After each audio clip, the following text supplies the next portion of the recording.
श्री गणेशाय नमः। आज हम सुनने जा रहे हैं रक्षाबंधन की कहानी। रक्षाबंधन हर वर्ष सावन मास की पूर्णिमा तिथि को मनाई जाती है। इस दिन बहन अपने भाई की कलाई पर रक्षा सूत्र बांधकर भगवान से उसकी लंबी आयु की कामना करती है। तो अब हम पहली कथा प्रारंभ करते हैं। एक बार युधिष्ठिर जी ने भगवान श्री कृष्ण जी से पूछा, मुझे रक्षाबंधन की वह कथा सुनाइए जिससे मनुष्यों की प्रेत बाधा तथा दुख दूर होता है। भगवान श्री कृष्ण ने कहा, हे पांडव श्रेष्ठ, एक बार दैत्यों तथा सुरों में युद्ध छिड़ गया और यह युद्ध लगातार 12 वर्षों तक चलता रहा। असुरों ने देवताओं को पराजित करके उनके प्रतिनिधि इंद्र को भी पराजित कर दिया। ऐसी दशा में देवताओं सहित इंद्र अमरावती चले गए। उधर विजेता दैत्यराज ने तीनों लोकों को अपने वश में कर लिया। उसने राजपद से घोषित कर दिया कि इंद्रदेव सभा में ना जाए तथा देवता व मनुष्य यज्ञ कर्म ना करे, सभी लोग मेरी पूजा करें। दैत्यराज की इस आज्ञा से यज्ञ, वेद, पठन पाठन तथा उत्सव आदि समाप्त हो गए। धर्म के नाश से देवताओं का बल घटने लगा। यह देख इंद्र अपने गुरु बृहस्पति के पास गए तथा उनके चरणों में गिरकर निवेदन करने लगे, गुरुवर, ऐसी दशा में परिस्थितियां कहती है कि मुझे यहीं प्राण देने होंगे। ना तो मैं भाग ही सकता हूँ और ना ही युद्ध भूमि में टिक सकता हूँ। कोई उपाय बताइए। बृहस्पति जी ने इंद्र की वेदना सुनकर उसे रक्षा विधान करने को कहा। श्रावण पूर्णिमा को प्रातःकाल निमन मंत्रों से रक्षा विधान संपन्न किया गया। येन बद्धो बलिर राजा दानवेंद्रो महाबला तेन त्वाम विवग्नामी रक्षे माँ चला। इंद्राणी ने श्रावणी पूर्णिमा के पावन अवसर पर द्विजों से स्वास्ति वाचन करवाकर रक्षा का तंतु लिया और इंद्र की दाहिनी कलाई में बांधकर युद्ध भूमि में लड़ने के लिए भेज दिया। रक्षाबंधन के प्रभाव से दैत्य भाग खड़े हुए और इंद्र की विजय हुई। राखी बांधने की प्रथा का सूत्रपात यहीं से होता है।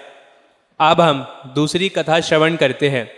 पौराणिक कथा के अनुसार राजा बलि ने असुर गुरु शुक्राचार्य की मदद से स्वर्गलोक पर विजय हासिल कर ली और बाद में तीनों लोकों पर भी अपना अधिकार जमा लिया था। इसके बाद राजा बलि ने जब कालांतर में अंतिम अश्वमेध यज्ञ किया तो उसके समापन के समय भगवान विष्णु जी वामन अवतार में उसके द्वार पर पहुँचे और भिक्षा में बलि से 3 पद भूमि की मांग की। वचन देने के बाद वामन भगवान ने 2 पग में स्वर्ग और धरती को नाप दिया, लेकिन जब तीसरा पग रखने की जगह नहीं मिली तो बलि ने अपना वचन पूरा करने के लिए भगवान का तीसरा पग अपने सर पर रखवा दिया था। इस बात से भगवान विष्णु जी अत्यधिक प्रसन्न हुए। उन्होंने बलि को पाताल लोक का राजा बना दिया। भगवान विष्णु जी के दर्शन मिलने पर बलि ने उनसे प्रार्थना कर एक वरदान मांगा, जिसमें उन्होंने भगवान विष्णु जी को उनकी रक्षा करने के लिए कहा। इस प्रकार प्रेमवश स्वयं भगवान श्रीहरि राजा बलि के द्वारपाल बनकर उनके महल में तैनात हो गए।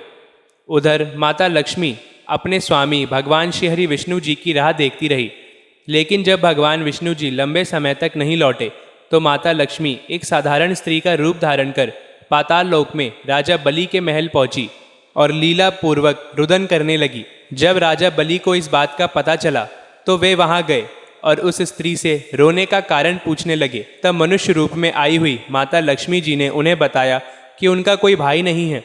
उनकी व्यथा सुन राजा बलि का दिल पिघल गया और बलि ने उन्हें अपनी धर्म बहन बना लिया। इस रिश्ते को मजबूती देने के लिए माता लक्ष्मी ने राजा बलि को एक धागे का रक्षा सूत्र पहनाया था। अपनी कलाई पर बहन के हाथ का रक्षा सूत्र देख राजा का मन विभोर हो गया और उन्होंने माता लक्ष्मी से एक वचन मांगने की बात कही।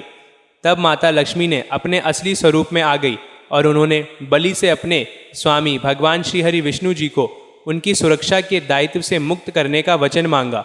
इसके बाद राजा बलि ने अपने वचन का पालन करते हुए भगवान विष्णु जी को अपने वरदान के वचन से मुक्त कर दिया और इस तरह पहली बार रक्षा सूत्र यानी राखी अस्तित्व में मानी गई और तब से ही बहन अपने भाई की रक्षा के लिए कलाई पर रक्षा सूत्र के रूप में राखी बांधती आ रही है। बोलिए विष्णु भगवान की जय।